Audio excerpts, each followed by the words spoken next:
From KVUE News in Austin, you're watching Texas This Week with Ashley Goodo. Good Sunday morning. Early voting in the November midterm election starts in 3 weeks. To help you make a decision at the ballot box, we're talking with the candidates. This morning, we're highlighting Texas House District 52. Before the Texas legislature drew new political maps last year, District 52 was largely made up of South Central Williamson County. The district was reliably red until 2018. Democrat James Tallarico turned the district blue in a special election and narrowly pulled out a victory in 2020, winning by just 3 points. Now, the district encompasses more than half of the county, stretching all the way to the county line to the north and east. And Representative Tallarico was drawn out of the district. Political observers say the change is intended to flip the seat back red. Voters will select between two political newcomers, Republican Caroline Harris and Democrat Echegaray. We are hearing from both candidates this morning. Let's start with Republican Caroline Harris. First, introduce yourself to our viewers and tell us why you want to serve in the Texas House of Representatives. Absolutely. So my name is Caroline Harris. I am a Williamson County native. I've been there since '99. I am 28 years old, which means I will be the youngest Republican female ever elected to this position if I win in November. And I have worked for the past 8 years in the Texas legislature, a few years in the House, a few years in the Senate. And the reason that I would like to serve in the legislature is I want to make a difference. I found myself complaining a lot about what I saw going on, especially in my own community. And it was such a great place to grow up and live and work that I decided to stop complaining and step up and do something to make sure that it continued to be a great place to grow up, raise your kids, have a family and work. What do you believe is the most pressing issue for Texans living in District 52, and how would you address it? Absolutely. So one of the top things that I hear at the door is I hear a lot about the border, which, initially surprised me because we are so far from it. But what these parents in most cases are seeing is the impact of the border on crime in our community, but also fentanyl. We've had deaths in our community from fentanyl. And I think until you see that face to face, you don't understand kind of the threat that it is. And we have fentanyl pouring over our border right now. And so I hear a lot about that from parents, concerned citizens. They're just so concerned that we have an entirely open border and that not only crime rates are going up, but these drugs are coming across and they're killing our kids as well. In the wake of the Robb Elementary School shooting, there have been calls to create new laws related to guns. Do you think there is room for new regulation? I think there's a lot of room for going and looking at these situations and addressing mental health in particular. And then, how can we make sure that our schools are hardened? So especially for mental health, I've visited schools, I've talked to teachers. A lot of these kids show that they're having issues before they ever get to this point. We need to make sure that no kid gets to this point, that the first warning sign, even before that every kid is in a position where they're learning, they're growing, they're nurtured, and they have the help that they need, especially in schools. And so I am very much going to work on making sure that we are protecting the mental health of these kids and that we start it before it even stops. I want to talk to you about some specific proposals that particularly families in Uvalde, the Uvalde City Council, the school board there are calling for, things that they want to see happen. You can give me a simple yes or no. Do you support raising the age to buy assault-style rifles from 18 to 21? That is something that I will consider when I get to the legislature. So could you tell viewers right now, though, where you stand? That's something I'll consider when I get to the legislature. Do you support universal background checks, including requiring checks at gun shows? That's also something I'll consider when I get to the legislature. Do you support some form of red flag laws? That's another thing that I'll consider when I get to the legislature. But, I really want to go back to how do we stop this? How do we keep this from happening all the way down the line? All of those measures, they are a reaction. They are something that we can do. But how do we go to the heart of the problem?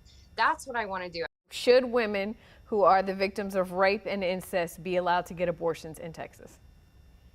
Right now in Texas, we have the heartbeat bill in place. And because of Roe v. Wade, we also have no abortions allowed in Texas, even in cases of rape and incest.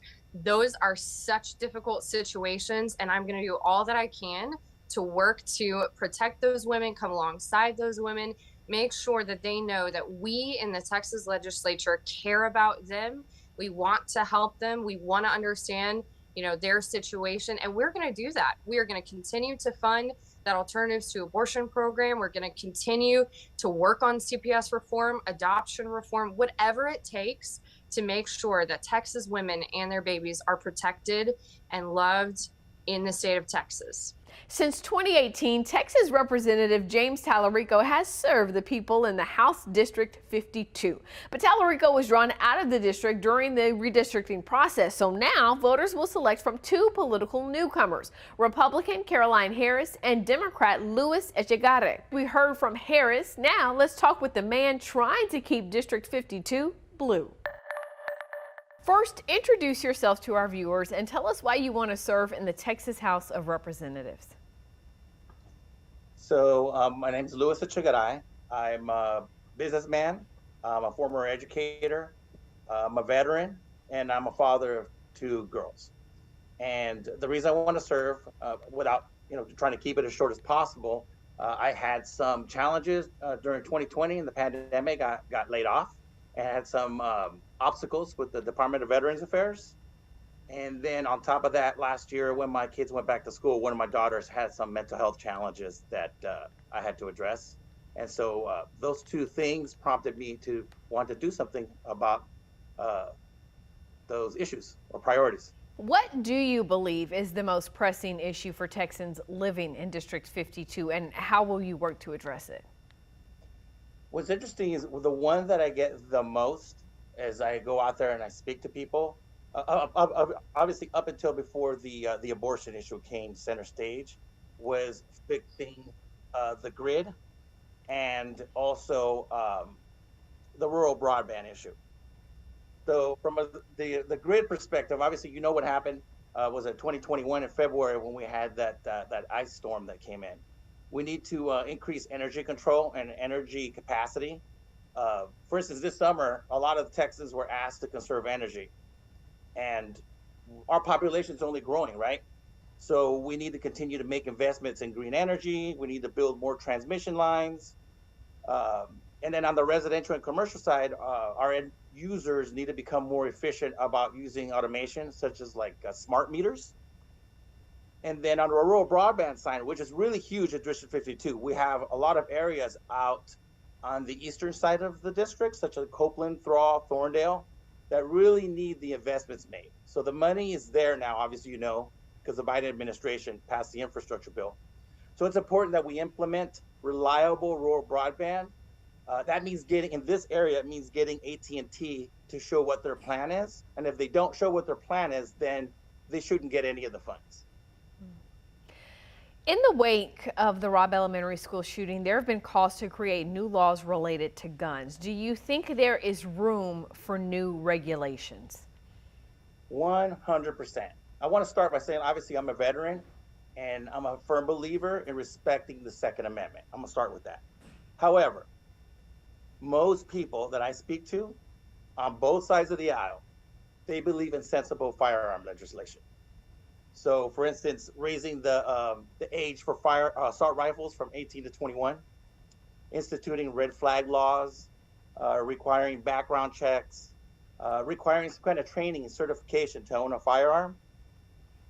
I'll give you a quick example. My brother Joe, just this past weekend, wanted to get, just for his own edification, take some firearm classes that are certified by the state. And he learned so much he didn't even know about firearms. And he owns 4 firearms. So I think in doing that, it would improve people's education and thus reduce the level of violence.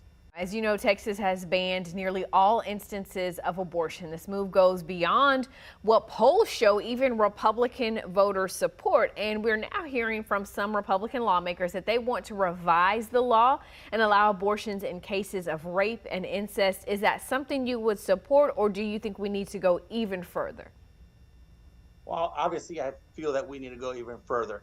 See, I feel that a woman's right over her own body and the decisions pertaining to it should remain between her and her medical provider. In addition, I feel this is a slippery slope that enters into our rights to privacy.